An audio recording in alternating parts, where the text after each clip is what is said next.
লাখ লাখ মহিলাৰ বাবে এই মুহূৰ্তত এটা ডাঙৰ খবৰ অৰুণোদয় আঁচনিক লৈ এই ডাঙৰ খবৰ লৈ অহা হৈছে মহিলাসকলৰ বাবে অৰুণোদয় আঁচনিত নতুনকৈ অন্তৰ্ভুক্ত হ'ব 2,50,000 লোক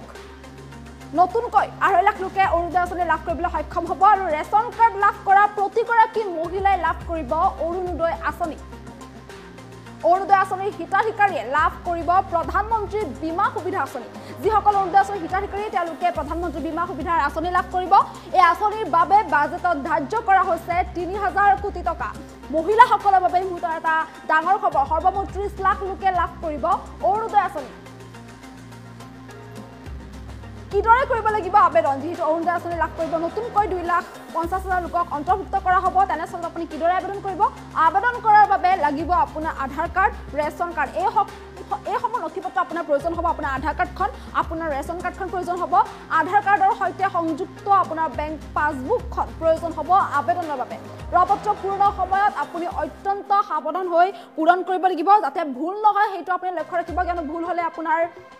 প্ৰপত্ৰখন বাতিল হ'ব পাৰে হেহে আবেদনখন আপুনি যেতিয়া আবেদন কৰিব বা প্ৰপত্ৰখন যেতিয়া পূৰণ কৰিব তেতিয়া আপুনি অত্যন্ত সাৱধান হ'ব কিয়নো নতুনকৈ যেহেতু অৰুণোদয় আঁচনি অন্তৰ্ভুক্ত হ'ব 2,50,000 লোক আৰু যিসকলে অৰুণোদয় আঁচনি লাভ কৰা নাই তেওঁলোকৰ বাবে ডাঙৰ খবৰ অৰুণোদয় আঁচনি লাভ নকৰা সৰ্বমুঠ 30 লাখ লোকে অৰুণোদয় আঁচনি লাভ কৰিবলৈ সক্ষম হ'ব আনহাতে যিসকলে ৰেচন কাৰ্ড লাভ কৰিছে ৰেচন কাৰ্ড লাভ কৰা প্ৰতিগৰাকী মহিলাই লাভ কৰিব অৰুণোদয় আঁচনি আৰু কেৱল অৰুণোদয় আঁচনিয়ে নহয় অৰুণোদয় আঁচনিৰ হিতাধিকাৰীসকলে প্ৰধানমন্ত্ৰী বীমা সুবিধা আঁচনিও লাভ কৰিবলৈ সক্ষম হ'ব আৰু বাজেটত যিটো ইয়াৰ বাবে ধাৰ্য কৰা হৈছে 3,000 কোটি টকা ইতিমধ্যে ধাৰ্য কৰা হৈছে বাজেটত এই আঁচনিৰ বাবে গতিকে লাখ লাখ মহিলাসকলৰ বাবে নিশ্চয়কৈ ভাল খবৰ প্ৰতিগৰাকী মহিলাই এতিয়াৰ পৰা অৰুণোদয় আঁচনি লাভ কৰিব লাগিব যিহেতু মহিলাসকলৰ বাবে এই বিশেষ সুবিধা লৈ অহা হৈছে বা বিশেষ আঁচনিৰ ব্যৱস্থা কৰা হৈছে যাতে মহিলাসকলে স্বনিৰ্ভৰশীল হ'ব পাৰে বা নিজৰ প্ৰয়োজনীয় বস্তুখিনি যাতে তেওঁলোকে নিজেই প্ৰয়োজনীয়খিনি যাতে নিজে পূৰণ কৰিব পাৰে বিশেষকৈ মহিলাসকলৰ বাবে যিহেতু এই বিশেষ সুবিধা লৈ অহা হৈছে তেনেস্থলত লাখ লাখ মহিলাই এই সুবিধা লাভ কৰিবলৈ সক্ষম হ'ব অৰুণোদয় আঁচনি লাভ কৰিব প্ৰতিগৰাকী মহিলাই অৰুণোদয় আঁচনি লাভ কৰিবলৈ সক্ষম হ'ব আজি মই এই কথা জনাবলৈ পাই সুখী হৈছোঁ যে এই আঁচনিৰ অধীনত এই বৰ্ষত আমাৰ চৰকাৰে প্ৰায় 2.5 লাখ অতিৰিক্ত হিতাধিকাৰীক সামৰি লোৱাৰ সিদ্ধান্ত লৈছে ইয়াৰ ফলত ৰাজ্যখনত সৰ্বাধিক 30 লাখৰো অধিক পৰিয়াল অৰুণোদয় আঁচনিৰ জৰিয়তে লাভান্বিত হ'ব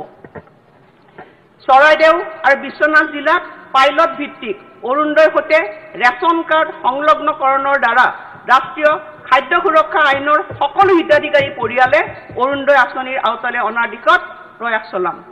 অভাৱগ্ৰস্তসকলৰ জীৱন যাত্ৰা অধিক সুচল কৰাৰ বাবে চৰকাৰে প্ৰধানমন্ত্ৰী জীৱন জ্যোতি বীমা যোজনা আৰু প্ৰধানমন্ত্ৰী সুৰক্ষা বীমা যোজনাৰ অধীনত অৰুণোদয় হিতাধিকাৰীসকলক বীমা প্ৰদানৰ বিষয়েও বিবেচনা কৰিব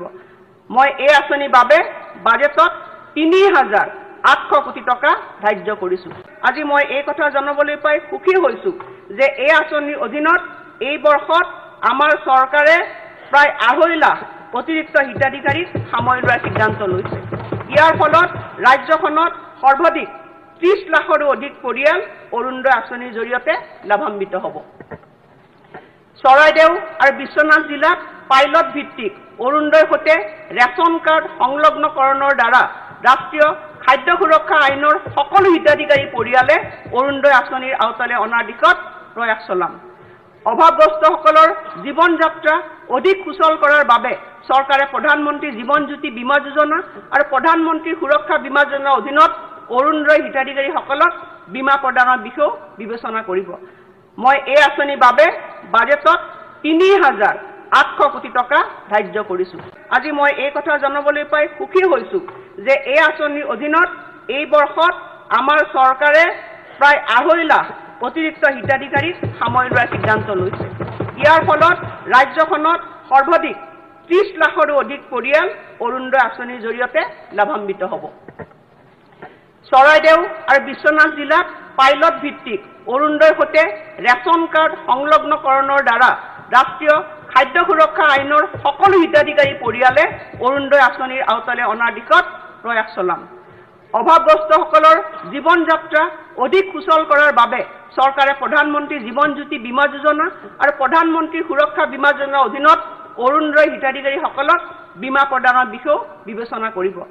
মই এই আঁচনিৰ বাবে বাজেটত 3,800 800 কোটি টকা ধাৰ্য কৰি